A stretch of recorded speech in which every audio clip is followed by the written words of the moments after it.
This program is dedicated to the education and exploration of disabled life, giving voice to the life and experience of people with disabilities. We cover a wide array of issues and disabilities. We are people who discuss issues we are passionate about and topics we are interested in.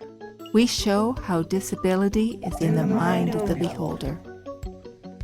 Hi, my name is Austin Riley. And I'm Morgan. You are listening to others for Airwaves on CJSW 9.9 FM. We are talking to Murray Roddis.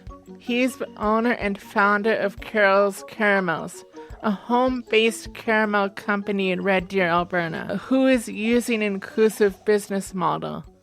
We may reference Carrols Caramels as CC during the interview.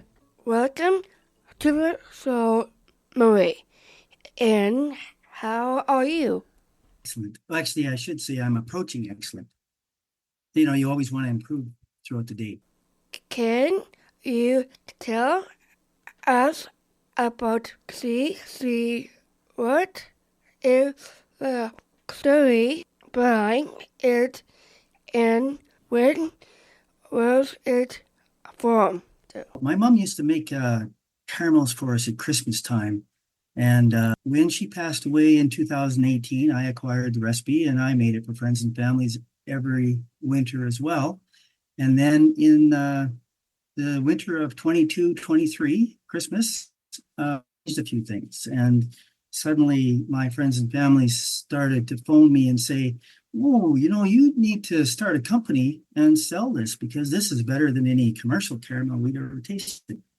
And so that was the beginning of Carrols Caramels. And actually, one of them friends pointed out the Healthy Living Expo. The phone rang again. It was the same company. And they said, "You're not going to believe this, but this lady from BC called and she canceled. Do you want her table?" And I said, "Sure."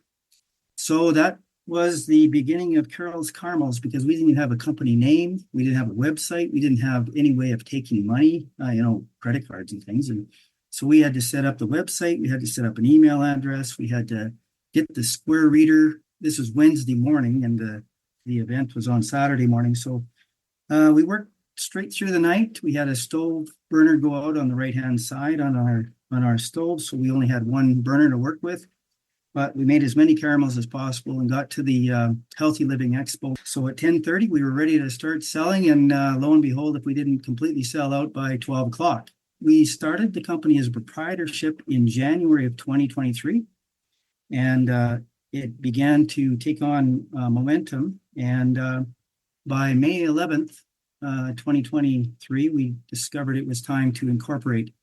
So we incorporated federally. Carrols Caramels Corp came to be, and because both my wife and I have disabilities, we chose to hire people with disabilities as, primarily for the work that we had when we couldn't do it ourselves.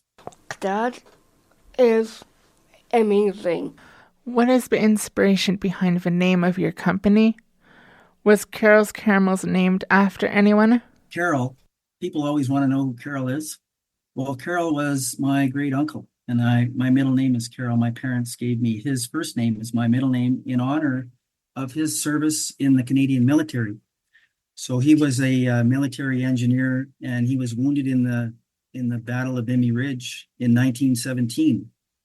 And then later in life, he married a lady who was a teacher, and she took it upon herself to tutor me every Saturday morning.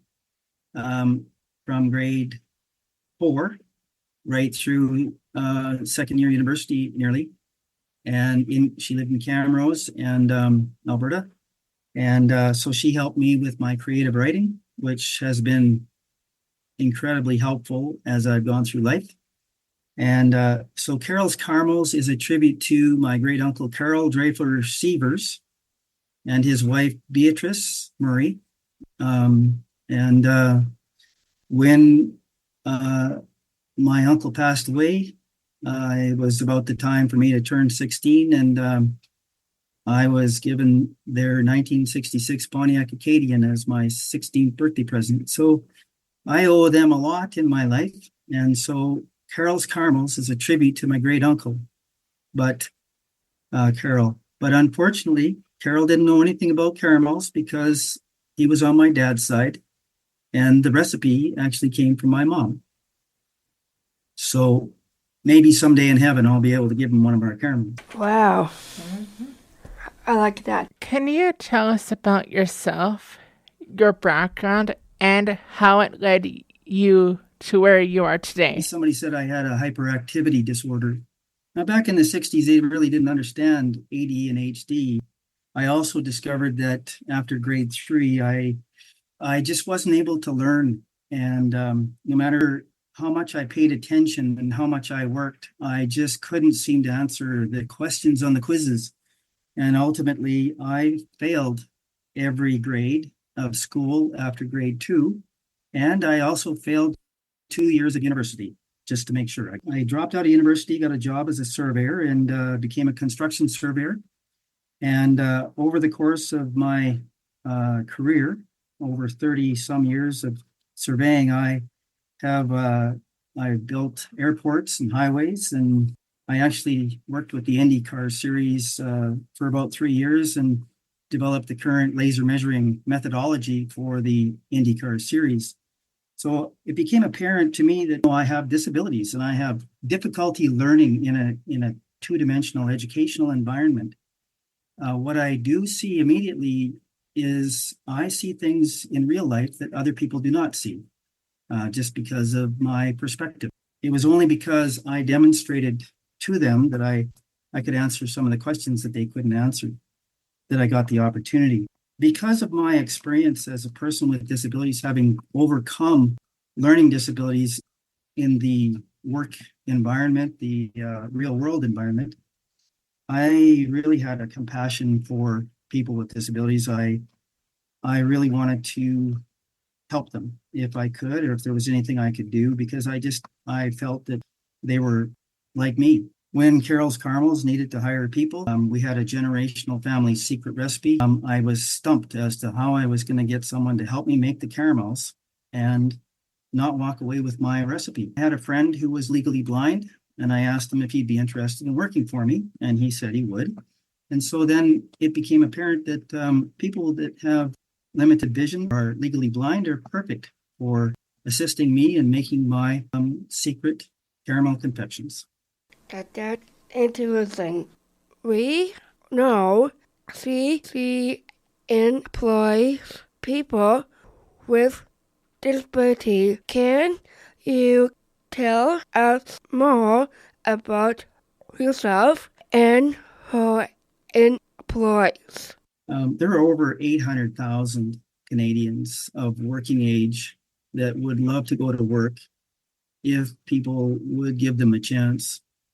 And we try to utilize a person's disability in positive ways, or we try to accommodate or create a work environment that works for them. Making caramels is a very simple process. There's a number of smaller jobs that can take place. Like my wife had a stroke in 2016, and she is paralyzed on the left side. Her job that she discovered on her own with Carrols Caramels is she makes our cardboard boxes that we get from Amazon from flat and turns them into cubes, fills them full of caramels and closes them up. She also puts the lids on our sample cups. Well, of course, those are jobs that have to be done by somebody. And why not let someone that's capable of doing it get it done? And I've hired 2 individuals, legally blind. Before we hired the first gentleman, I used to make caramels in about 4 hours, and I would get about 400 caramels. But I had a really tough time staying attentive to the process. Suddenly, by hiring someone with disabilities who had trouble getting jobs, all of a sudden we had the ability to make nearly twice as many caramels in nearly half the time. Had I not hired these blind gentlemen, I never would have realized what they were capable of doing. I didn't know how to stop and ask them. Even with my own disability, I didn't know how to start the conversation. They made it easy. They helped me understand what it's like to not be able to see anything. I wasn't perfect. Sometimes I would make a joke. Of course, I have a dry sense of humor, and so people that can see me can know that I'm joking. But if you can't see me, you're not going to know that I'm joking. And we got into some trouble with that. And these are things that that you have to understand when you employ people with different abilities, that sometimes you may have to make more accommodation, and you may have to change how you present yourself in order for the person to feel respected, honored, and valued. Relate to it because I am trying to find a job too as well, and it is so hard. As a person with a disability, what were some of the challenges or barriers you faced in the workforce? Because I have learning disabilities, I don't always comprehend, and I'm not always able to work the same hours that everyone else works. Oftentimes, if I was working as a construction surveyor, say for some of the legal surveying companies, they would expect you to start your work out in the field at 7 o'clock in the morning, and you would finish up at 7 o'clock at night. And you would bring your work in to the camp at night.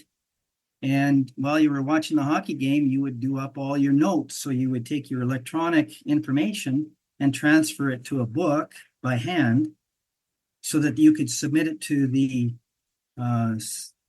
manager in charge of your operations.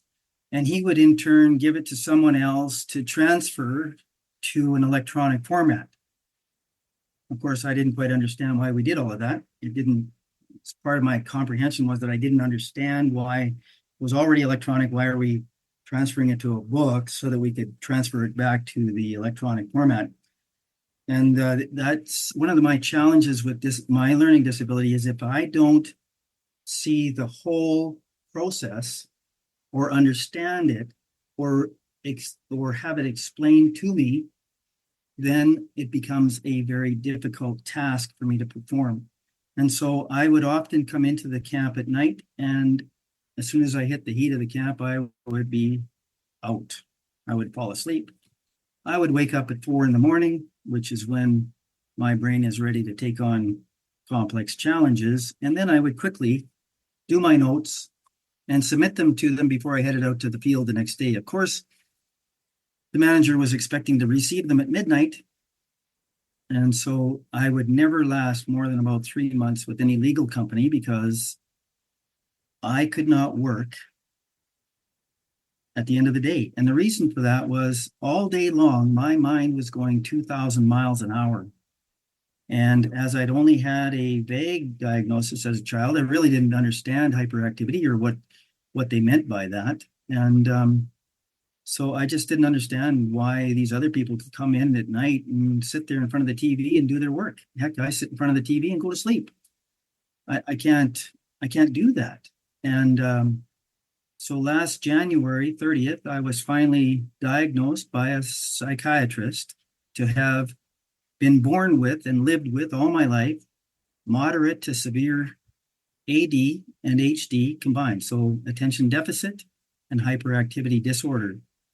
And they said that this is something that will never go away. It's not something that you can get healed from. It's the way your brain is shaped, and there's nothing you can do about that. And so now that I understand why I can't work at night, it's easier for me to understand the needs of my employer and how I can modify who I am to match what they need. So I tell them right away, if you want me to work at night after hours for free, it's going to be on my time, not yours. That's the only way it's going to happen. But I've also, sometimes with my attention deficit hyperactivity disorder, I get a hyper focus, and I'm able to solve extremely complex challenges that other race engineers or other engineers haven't been able to solve, because I'm able to see things and take it in from a more three-dimensional or multidimensional aspect. So I have always worked for myself. If I work for myself, I can set my own hours. Nobody cares about what time I work. If I want to start at 8 o'clock on Thursday morning and finish up at 7 o'clock on Sunday night, I work straight through. I can do that. So that's been the challenge, though, that people just don't understand my needs and how I work. And they expect me to bend to fit their cookie cutter placement. It doesn't work. And I understand that for my people as well. I do agree with you with the part. What has she been doing to be other for employee? Such as accommodations. One of the things that I tell my employees is that everybody's GPS positioned, so the software that we use nags them to let them know when they're within 100 meters of our establishment that they can clock in, and when they leave, when they're about 100 meters outside of that, they get nagged and they're told to clock out. When I'm talking to them on the phone, I always make sure that they understand that, this is work time so that you can get paid for the time. We'll adjust to the height of our tables so that they fit with people that are permanently sitting. When we had our blind gentlemen working for us, they had challenges because we use induction plates. The nice thing about induction plates is you can touch the top of the induction plate with your hand while it's cooking the caramel. And the caramel might be at over 200 degrees Fahrenheit. But the pot, on the top of the pot, it's still cold. So you can actually hold on to the top of the pot, which is nice for the blind fellas because they're feeling we make 2 pots at a time. So they feel when they try and find the top of the pot, by using induction, there's no heat at the top of the pot. The pot stays cool at the top. They can hold on to the top of the pot and stir. And they stay oriented. One thing we did find out was that induction will pass through silicone. And so we got some silicone mats. They don't have to worry about the pot sliding off the top of the induction plate and spilling on them. We have a wheelchair lift. All of these same, accommodations that we have for her are extended to the people that come and join us as well. Wow. I am so sorry about your wife and about the stroke. What kind of tricks have you seen in the people you have employed? I think the real issue is that people don't understand that people with disabilities are still seeing people as we are, and they may look different, they may talk different, all these other things, but ultimately, they all have gifts, and their gift needs to be given out. And so when it comes to the strengths that I have seen in the people that we have employed, well, the blind gentleman showed me how to make caramels a lot faster. So one of the employees we have, she has really shaky hands. And I thought, I wonder if she's going to be able to help us at all, like at home, packaging and stuff. Well, it turns out that because she's been dealing with this all her life, she knows the rhythm. And so she'll grab the caramel and she's carrying it in her tongs over to the sample cups that are all laid out, and she gets it in there. And then she goes and gets another one. And she knows that when the shaky thing, and she's just about as fast as anybody else. So we've learned a lot. We have another gentleman with, he's high functioning autism. And one of his strengths is that he can count. And he can count everything on a table instantaneously just looking at it. So when it comes to inventory, he's your guy. You don't know what people's abilities are until you put them into the opportunity to show what they can do. And so by putting restrictions on what you'll allow them to do, you're not getting the full benefit of that person. So I really think that if anybody's interested in hiring people with disabilities, bring them in, give them a shot at whatever you want them to do, and just watch them to see how, give them time to adapt. Don't just expect them to perform immediately. Give them a chance to figure out how they're going to bring themselves into the opportunity that you presented. Yes. I agree with you with that. Yes. Absolutely. I like that. Do you believe employers will see your employees differently after having experience at Carrols Caramels? Of course. They'll see that they work somewhere else. So right away, all the anxiety of hiring someone with disabilities is, well, it's cut in half because, they were working somewhere else. And look at that. They spent a year there. They were there for a year. It's your experience matters. So when people see that you've worked someplace before, and I never have a problem with a new employer phoning me and saying, yeah, I have an application here from so-and-so. They're thinking of coming to work for me. And I say, right on. And these are where I found their strength. What reaction do you get from the community and customers about Carrols Caramels? Well, that is an interesting question because probably one of the greatest hurts that people have given me has been as a result of me taking out a permanent location at the Gasoline Alley Indoor Farmers Market in Red Deer County. Because I have a sign that says Carrols Caramels, it's about disability employment, ... not just caramels. People complain to the management of Gasoline Alley Indoor Farmers Market that I am coming across as a nonprofit or charity, but I'm actually a for-profit company. And it's true, I am a for-profit company, but I don't see that because I own a for-profit company that I have to stop advocating that people hire people with disabilities. There's 800,000 Canadians out there that need jobs, and I'm going to help them get that if I can. Now, the other thing is that they also think that because I hire people with disabilities, that I must be a nonprofit or a charity, that somehow only people with disabilities can work for nonprofits and charities. They can't work in the for-profit world. Well, that's absolutely disgusting to me.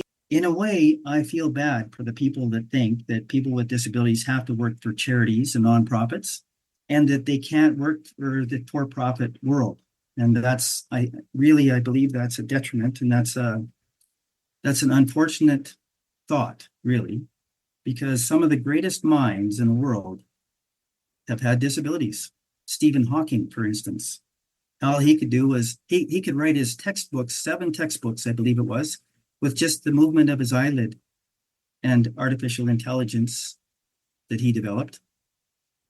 So I really believe that the world needs to open their eyes up and their arms, their hearts, and give people with disabilities a chance to prove them or teach them in ways they've never even known. It is so hard. I feel the same way as you, and at CJSW, we love to support local. Where can our listener find her caramels? On Friday and Saturday from 9 a.m. to 5 p.m. and Sundays from 10 a.m. to 4 p.m. at the Gasoline Alley Indoor Farmers Market, which is just west of Costco on the south side of Red Deer. So that's where you can find us most. We also are online at carrolscaramels.com. We currently have 4 flavors of caramels. We have our original flavor, which is the original secret flavor. We have the salted version of that. And then we also have a pecan version of our original with no salt. And we have a salted pecan version. And we've given out 11,000 samples. And so far, 15 people that told me they weren't going to like the caramel still didn't like the caramel.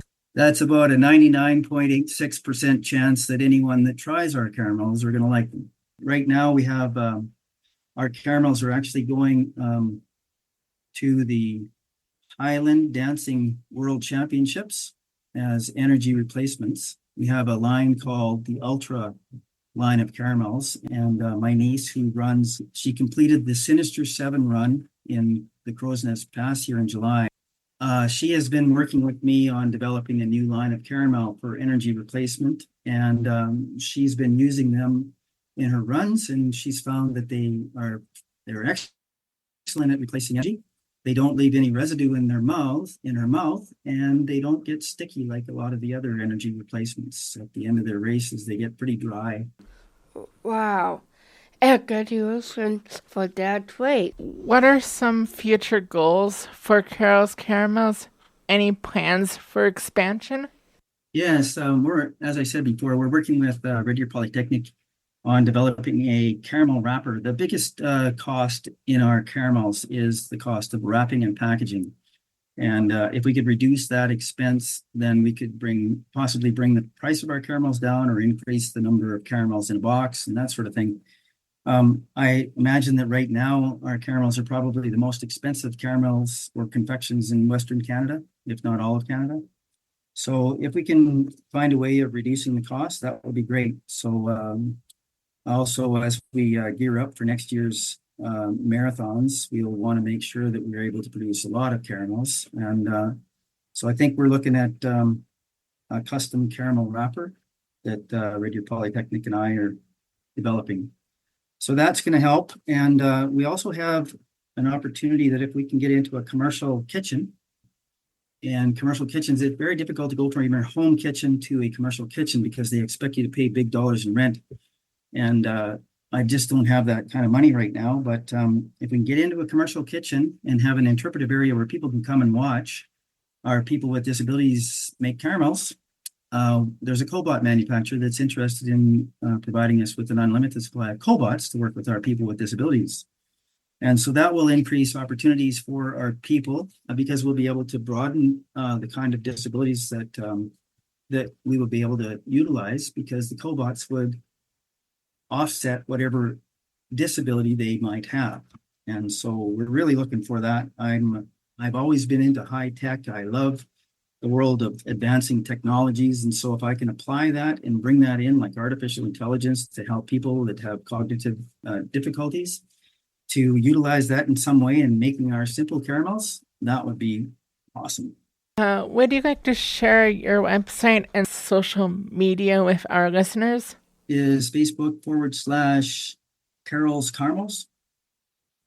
And that's CARROLS Caramels. And our website is carrolscaramels.com. So CARROLS Caramels, CARAMELS.com. Is there anything you want to add that we did not cover? Well, I just want to say this program is an excellent program, and I think that you guys should be commended for putting it on and doing the work that's required. And I think it's great that you have the program and that you're broadcasting through the University of Calgary. And I hope that you have much success in the future and open up all kinds of avenues for people with disabilities. Thank you so much. Thank you. Thank you for doing out today, Murray. It has been a pleasure to chat with you. You are listening to Accessible Airwaves on CJSW 90.9 FM.